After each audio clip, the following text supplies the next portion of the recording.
اجي واش ما لاحظتيش معايا واحد القضيه؟ من نهار اللي بدا هذا الشيء ديال المونديال وهذا الشيء ديال المنتخب المغربي وهاد الروينه وشي ناس كيرتكبوا مجازر بشعه في حق النشيد الوطني المغربي. كتكون جالس في القهوه شاد القهوه ديالك متامل مكونسونطري ما بيك ما عليك في امان الله، حتى كيبدا النشيد الوطني المغربي وكتبدا تسمع شي ناس كيديروا بحال ما هكا. هذا وحماه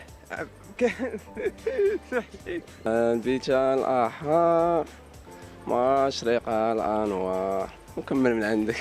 والله اخويا انت اللي عبرتي وانت اللي عندك الحق، جاه من الاخر ما حافظش. دابا واحد القضيه بزاف ديال الناس كيسحاب ليهم على انهم حافظين النشيد الوطني المغربي بالطريقه الصحيحه، ولكن فاش كتقول لهم عرضوه كيبقاو عليك هب فتى لب ندى. وواحد النسبه قليله ديال الناس اللي حافظين النشيد الوطني المغربي بالطريقه الصحيحه ديالو. فلذلك في هذا الفيديو غيخصك تركز معايا مزيان وتحل معايا وديناتك. غادي نعرفوا كيفاش كيتقرا النشيد الوطني المغربي بالطريقه الصحيحه ديالو، وشنو هو التاريخ ديالو، وشكون اللي اختار علينا هذا النشيد الوطني المغربي، وشنو العلاقه اللي كتربطو بكاس العالم، حيت كاينه واحد العلاقه وطيده ما بين كاس العالم والنشيد الوطني المغربي.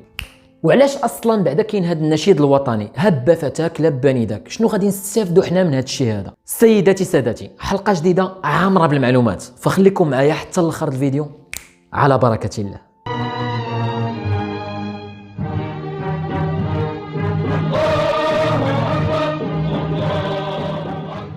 النشيد الوطني المغربي، النشيد الوطني الوحيد في العالم اللي اخترعوا له اللحن الموسيقي عاد اخترعوا له الكلمات.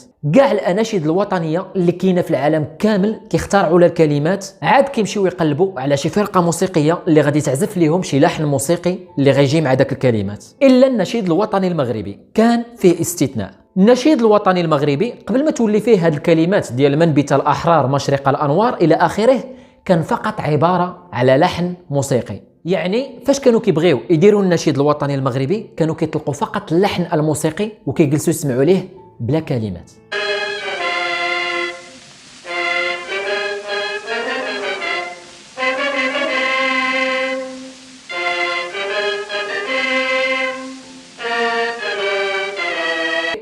هاد اللحن الموسيقي اللي سمعتوه كان الفو واحد القبطان فرنسي سميتو ليو مورغان. هاد الشيء اللي كندويو عليه كان في عهد الحمايه الفرنسيه فاش كانت فرنسا مستعمره المغرب. فهاد اللحن الموسيقي كان حتى هو داير بحال النشيد الوطني، كانوا كيعزفوه في المناسبات الوطنيه وفي الاعياد. فشنو غادي يطرا باش غادي يولي هاد اللحن الموسيقي فيه كلمات وغادي يولي هو النشيد الوطني المغربي؟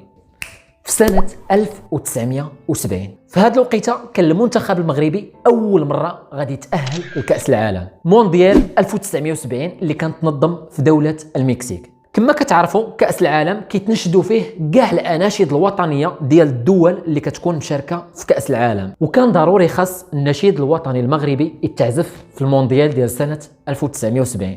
فهنا اشنو غادي يطرا؟ الملك الراحل الحسن الثاني بدا كيفكر مع راسو، ويلي كاع الدول اللي غتشارك في كأس العالم عندهم نشيد وطني فيه لحن موسيقي وفيه حتى كلمات، وكاع الدول غادي دير النشيد الوطني ديالها بشكل جماعي الا حنا المغرب. غنمشيو نشاركوا في كأس العالم وغادي نطلقوا موسيقى ونجلسوا نسمعوا ليها، ما جاتش. فهنا الملك الحسن الثاني الله يرحمه طاحت له في راسو واحد الفكره كانت هي انه ينظم مسابقه ديال الشعراء، مسابقه شاركوا فيها بزاف ديال الشعراء مغاربه على شكون اللي يقدر يالف نشيد وطني مغربي بكلمات عندها معنى بلا ما يتغير اللحن الموسيقي ديال النشيد الوطني اللي كان داك الساعه. وعلى هذا الشيء في الاول الفيديو قلت لكم على ان النشيد الوطني المغربي اخترعوا له اللحن الموسيقي عاد اخترعوا له الكلمات. فهاد المسابقه اللي كان ضم الملك الحسن الثاني كانوا شاركوا بزاف ديال الشعراء وكانوا تالفوا بزاف ديال القصائد الشعريه اللي كان ممكن على ان شي وحده منهم تولي نشيد وطني مغربي. ولكن الملك الحسن الثاني جات عينه على قصيده وحده، قصيده منبت الاحرار للشاعر المغربي علي الصقلي الحسيني، شاعر واديب واستاذ مغربي ولد مدينه فاس. هذا الشاعر ما شاء الله هو اللي الف لنا الكلمات ديال النشيد الوطني المغربي، والقبطان الفرنسي ليو مورغان هو اللي الف لنا اللحن الموسيقي.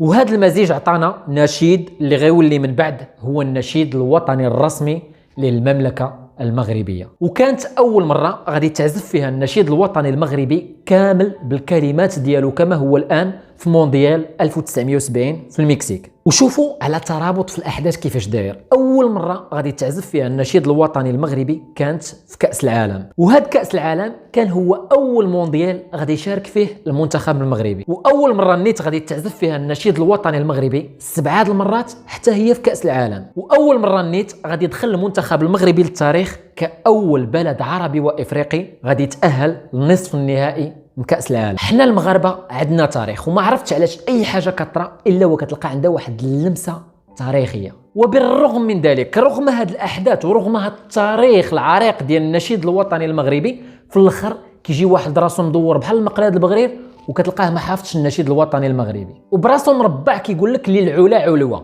لواه العلوه كنغنيو العلوه حنا هنايا، وما حشمتي شي راس المقله 5 دقائق تحفظ فيها كاع القصائد ديال المتنبي، وما تحفظش 5 السطورات النشيد الوطني المغربي ديال بلادك. ادويه بالكاس الاخر. ولكن ما عليناش، هنا غادي نوريك النشيد الوطني المغربي كيفاش كيتنطق بالطريقه الصحيحه، ونلقاك مره اخرى كتغلط فيه. بربي حسن تفهم معاك. منبت الاحرار مشرق الانوار. شوف، مشرق الانوار، ما كايناش مشرق الانوار، مشرق الانوار، كلشي على داك الفتحه فوق الميم. منتدى السؤدة وحما. هنا غنجمع معاك، منين جبتي عاوتاني هاد السؤدتي؟ منتدى السؤدد وحماه، ما كايناش منتدى السؤدتي. منتدى السؤدد وحماه، دمت منتدى وحماه، عشت في الاوطان للعلا عنوان.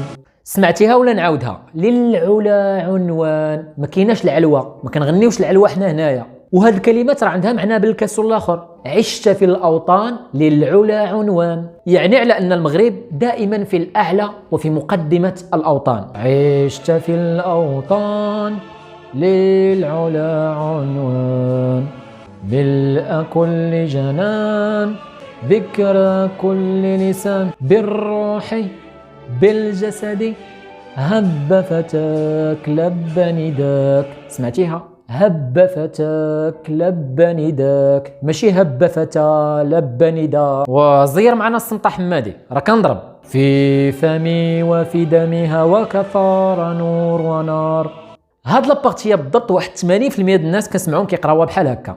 في فمي وفي دمي هواك ترى نورا. شنا هي هذه؟ ما نعرف، حيت اصلا لا قريتيها هكا راه ما غاديش يبقى عندها حتى هي معنى. في فمي وفي دمي هواك ثار نور ونار، يعني على ان حب الوطن ولا كيسري في الدماء ديالنا ولا كينطق به اللسان ديالنا. نكملوا.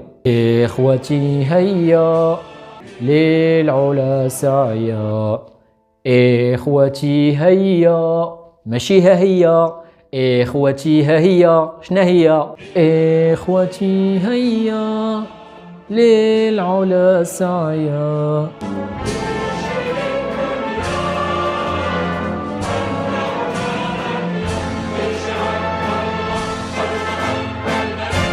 ايوا سيادنا، هذا هو النشيد الوطني المغربي، وهذه هي الطريقه الصحيحه ديال النطق ديالو. وكل دوله عندها نشيد وطني خاص بها، وهاد الدول يعني راه ماشي غير جات ودات هاد الاناشيد يعني باش يبقاو يغنيوهم ولا يقراوهم قدام الناس. كل نشيد وطني عنده معنى خاص به، يا كيعبر على التقاليد او على التاريخ او على الحضاره او على الهويه ديال داك الدوله. باش هكا الدول كتخلق شي حاجه اللي كتعبر بها على راسها، وكتخلق شي حاجه اللي كتميزها على دوله اخرى. وهاد الاناشيد الوطنيه اللي كتختارها الدول كيكون عندها واحد التاثير كبير جدا، وخصوصا بحال هاد المناسبات ديال المونديال او شي حدث عالمي كبير. وتقدروا تلاحظوا غير التاثير اللي خلاه النشيد الوطني المغربي على الناس في مونديال قطر.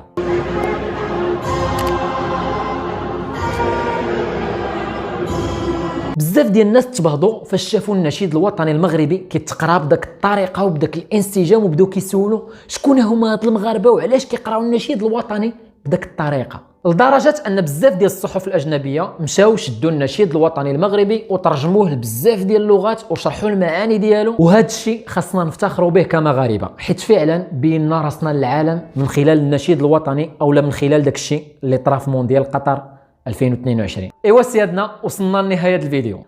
ولا عصيت شي واحد يسمح لي، والله الا على قبل مصلحتك. شتي كون كنتي كتقرا مزيان وكتحفظ النشيد الوطني ديالك كاع ما ندير لك بحال هكا. في الاخير ما تنساش تبارطاجي الفيديو، وإلا عندك شي صاحبك حتى هو كسول شاك فيه ما حافظش النشيد الوطني، طاقيه في التعليقات ولا بارطاجي معاه هذا الفيديو، قول له اسمع النشيد الوطني كيفاش داير باش ما تبقاش تحشم بينا.